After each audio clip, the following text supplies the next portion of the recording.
नमस्कार। Hello doctor के इस खास एपिसोड में आप सभी का बहुत बहुत स्वागत है। आज स्टूडियो में हमारे साथ दो खास मेहमान बने हुए हैं। इस विषय पर हम चर्चा करें उससे पहले उनका परिचय कर लेते हैं। नमस्कार, मैं doctor Lalit Modi, joint replacement and arthroscopy surgeon in Rukmani Birla hospital. मेरा main speciality knee, hip and shoulder है, जिसमें सभी प्रकार की बीमारियां, जिसमें जॉइंट रिप्लेसमेंट, आर्थ्रोस्कोपी और अदर एडवांस सर्जरी है, उनके लिए मैं स्पेशलिस्ट हूँ। नमस्कार, मैं doctor Arun Partani, joint replacement, arthroscopy और sports injury surgeon Rukmani Birla hospital में हूँ और नी, हिप और शोल्डर से रिलेटेड रिप्लेसमेंट, आर्थ्रोस्कोपी, उन सब का इलाज हम करते हैं। और साथ में पास्ट में मैं अपनी सेवाएं दे चुका हूँ कई स्पोर्ट्स लीग को, जैसे कि आईपीएल हुआ 2013 में, या फिर Pink Panther Pro Kabaddi team है। तो as a sports injury surgeon इन सब स्पेशलिटी में, इन सब टीम से भी एसोसिएटेड मेरा रहा है। चलिए चर्चा की शुरुआत करते हैं। सर, आपसे शुरुआत करेंगे, जानना चाहेंगे कि जॉइंट रिप्लेसमेंट जो है इसको किस तरीके से समझा जाए, क्योंकि अमूमन जो लोग होते हैं उनके मन में बहुत सारे सवाल होते हैं, तो किस तरीके से इसको समझा जाए? तो देखिए, सबसे पहले हमें जानना होगा कि जॉइंट एक्चुअली क्या है। तो जॉइंट किसी भी दो बोन्स बॉडी में जब भी जुड़ती हैं और एक जॉइंट बनाती हैं, तो उनके ऊपर एक कोटिंग होती है, उस स्पेशल कोटिंग को कार्टिलेज बोलते हैं।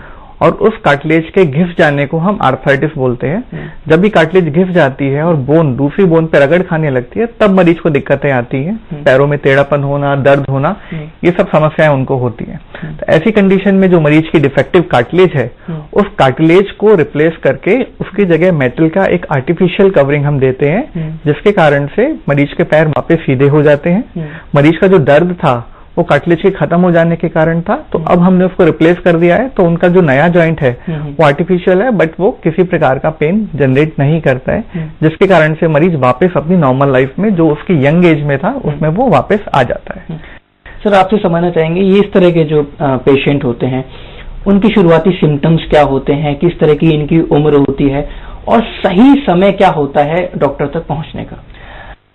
जो कंप्लेंट्स है प्राइमरीली दर्द, और दर्द वो कई तरह से होता है। जैसे सो के उठते ही तुरंत वो नहीं चल पा रहे हैं, या फिर 200-500 मीटर चलने के बाद दर्द इतना हो जाता है कि उनको रुकना पड़ता है, या फिर पेन किलर लेना पड़ता है रेगुलरली अपनी एक्टिविटी पूरी करने के लिए, या फिर सूजन रहती है जोड़ों में, सीढ़ी चढ़ने उतरने में तकलीफ रहती है। उम्र की जहां तक बात है, गठिया वाले पेशेंट्स में वो किसी भी उम्र में भी हो सकता है। छोटी उम्र में भी जोड़ खराब हो जाते हैं गठिया की वजह से। और एज रिलेटेड जो आर्थराइटिस है जनरली वो 45-50 साल की एज के बाद शुरू होता है।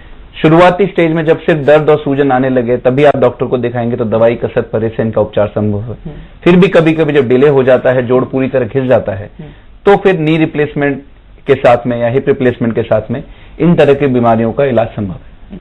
सर, आपसे जानना चाहेंगे, बहुत सारे ऐसे लोग हैं जिनको समस्या तो होती है लेकिन आप लोगों तक पहुंच नहीं जाते।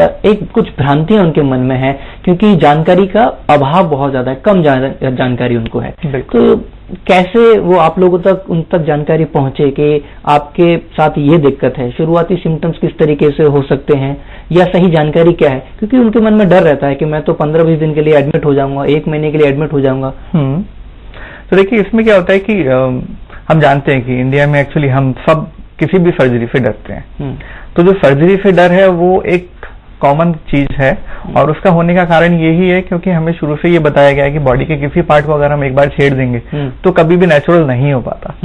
पर ये चीज 50 साल पहले थी, अब साइंस इतनी एडवांस हो चुकी है, हम इन चीजों को इतनी अच्छी तरह समझ चुके हैं कि हमको पता है कि ये जॉइंट किस तरह बिहेव करेगा, हम जो सर्जरी करेंगे उसके लिए बेस्ट टेक्निक क्या है, जिससे हम पेशेंट को फास्टेस्ट रिकवरी दे सकते हैं।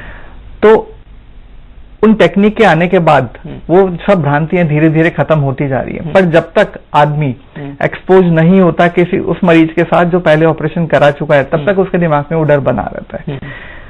शहर में, जयपुर शहर में इतने सारे लोगों ने ऑपरेशन करवा लिए हैं, तो जयपुर के किसी मरीज के लिए वो खुद आके बोलते हैं कि हमको जॉइंट रिप्लेसमेंट सर्जरी करानी है। पर सेम सिनेरियो अगर हम किसी गांव के मरीज का देखें तो लिटरली ऐसा होता है कि मरीज 2 साल से बेड पे पड़ा है, उसको सर्जरी एडवाइज की हुई है, पर उसके दिमाग में एक चीज है कि अगर मैंने मेरी ऑपरेशन करवा लिया तो मैं जिंदगी भर बिस्तर में पड़ी रहूंगी। बिस्तर में पड़ी महिला भी इसी डर में है कि मैं जिंदगी भर बिस्तर में पड़ी रहूंगी। पर जब वो मरीज आते हैं और ऑपरेशन करा के वापस जाते हैं, तो वो खुद अपने गांव में एक मिसाल बन जाते हैं। और उनको देखने के बाद हमने खुद ने नोटिस किया है कि उस गांव के मरीज फिर एक के बाद एक आने लगते हैं। क्यों? क्योंकि वो उस चीज को देख चुके हैं, उनके दिमाग से वो डर निकल चुका है। सर, आपसे जानना चाहेंगे कि जो हमारे शरीर का जो महत्वपूर्ण जो पार्ट है वो हमारा घुटना है, और इसमें अगर किस तरह की दिक्कत हो जाए तो पूरी जिंदगी एक तरीके से रुक सी जाती है।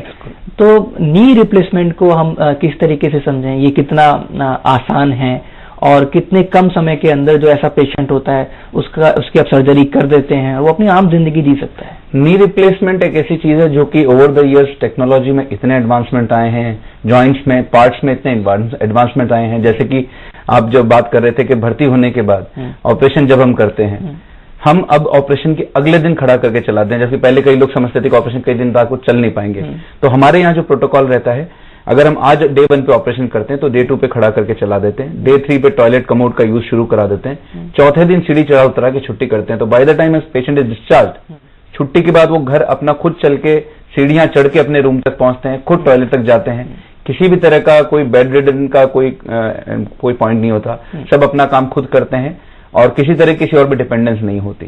2 हफ्ते में करीब हम वॉकर छुड़वा के स्टिक से फ्रीली चलाना शुरू कर जाते हैं और 1 महीने में आदमी अपना 1 किलोमीटर तक चलना और अपना डेली यूज का काम सारा शुरू कर देते हैं। तो वो बेड रेस्ट वाला या फिर बेड रिडन होने वाला कोई कंसेप्ट अब नहीं बचा है और इसमें बहुत ज्यादा घुटना भी अब मुड़ता है, पहले से कम मुड़ता था। तो कई सारे एडवांसेस हैं जो पहले की सर्जरी को जिन्होंने बहुत आसान और बहुत प्रेडिक्टेबल और बिल्कुल कम कॉम्प्लिकेशन के साथ में इसको कर दिया है। तो अब इसके बड़े अच्छे रिजल्ट्स हैं नी रिप्लेसमेंट के। सर, आप टेक्निक्स की बात कर रहे थे, तो अब जॉइंट रिप्लेसमेंट के अंदर, या मैं नी की बात करूं, शोल्डर की बात करूं या हिप्स की बात करूं, किस तरीके से तेजी से मेडिकल साइंस में नई टेक्निक्स आई हैं जिनके आप एक दिन में मरीज को चलाना शुरू कर देते, नॉर्मल हो जाता है, वो दूसरे तीसरे दिन से वो एकदम आम हो जाता है। तो कौन सी ऐसी नई टेक्निक्स हैं जिनको लोग समझ पाए? तो उसमें जो टेक्निक्स है उनमें फर्स्ट जो इम्पोर्टेंट चीज है वो है मिनिमल टिश्यू ट्रॉमा सर्जरी, जिसमें जब हम ऑपरेट करते हैं तो जो टिश्यू को ट्रॉमा होता है वो बिल्कुल मिनिमम होता है। तो उसमें मसल्स की कटिंग जब मिनिमम होती है तो उस कंडीशन में उस पेशेंट की रिकवरी फास्ट होती है क्योंकि उस मसल को डैमेज नहीं किया गया है।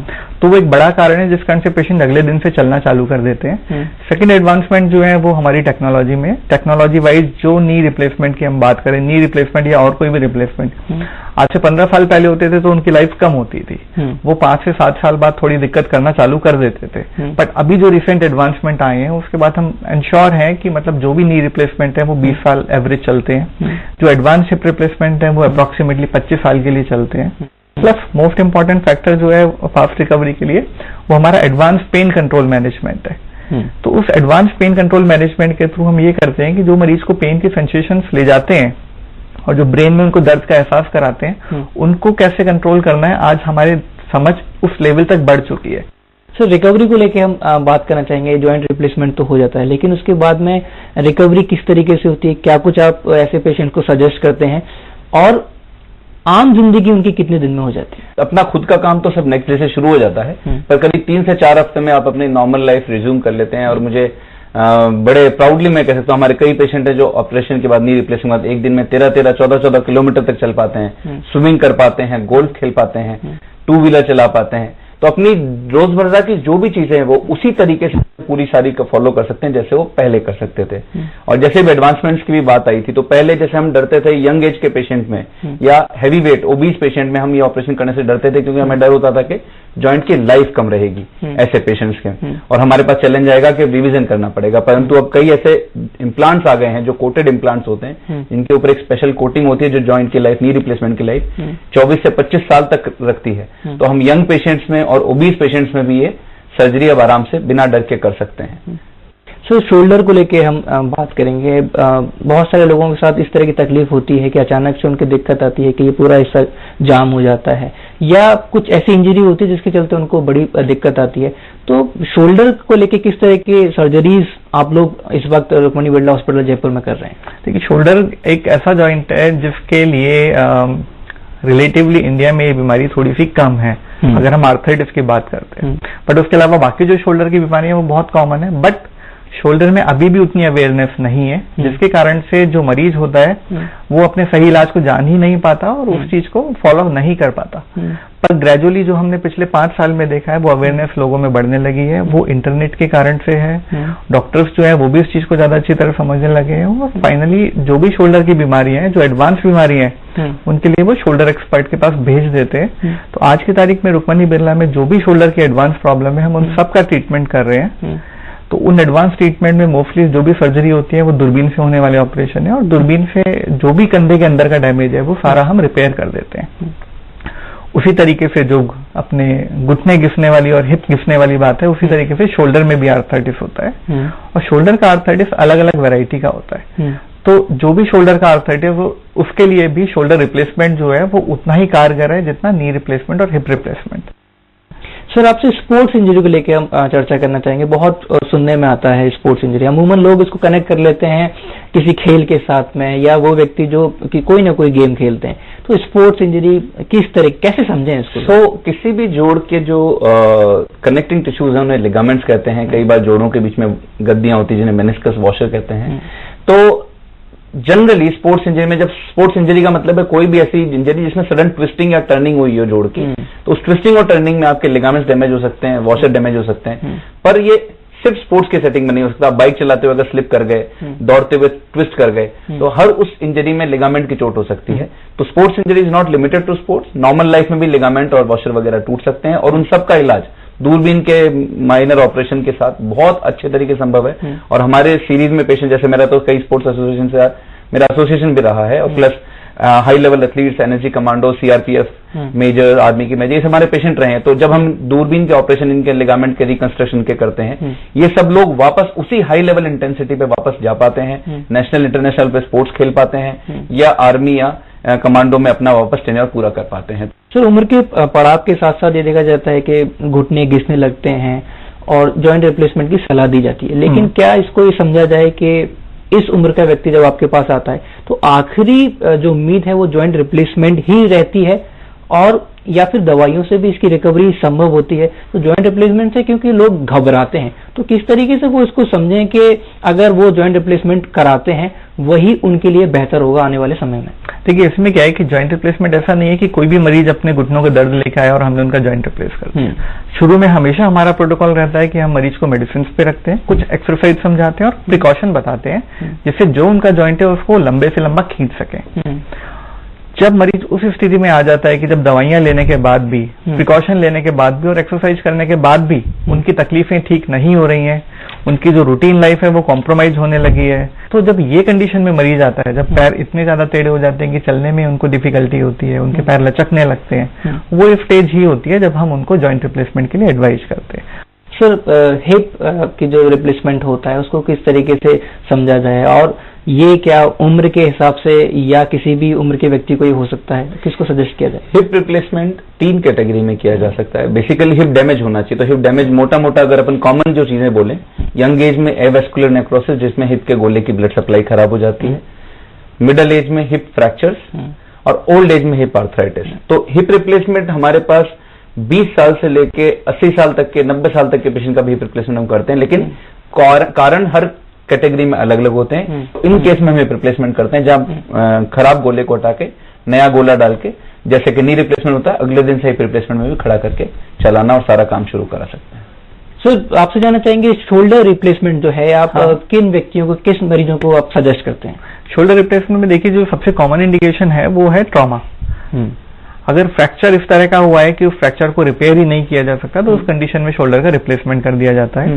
या फिर वो फ्रैक्चर ऑपरेट किया गया था पर वो पूरी तरीके से ठीक नहीं हुआ है और उसमें कुछ इस तरह के डिफेक्ट रह गए हैं जिसमें वो कंधा काम नहीं कर रहा है, उस कंडीशन में शोल्डर रिप्लेसमेंट किया जाता है। या फिर प्राइमरी आर्थराइटिस जो उम्र के साथ होने वाली बीमारी है, या गठिया, इस तरह की बीमारी जिसमें वो जोड़ पूरी तरह खराब हो चुका है, उस कंडीशन में जोड़ का प्रत्यारोपण किया जाता है। इसके अलावा एक और इंडिकेशन जिसमें हमारे कंधे की मांसपेशियां उस लेवल तक फट जाती हैं कि वो कंधा उठाने के लिए काम के लिए नहीं रहती और वो उस लेवल तक डैमेज हो जाती है जिनका रिपेयर करना भी मुश्किल है। उस कंडीशन में भी कंधे को रिप्लेस किया जाता है।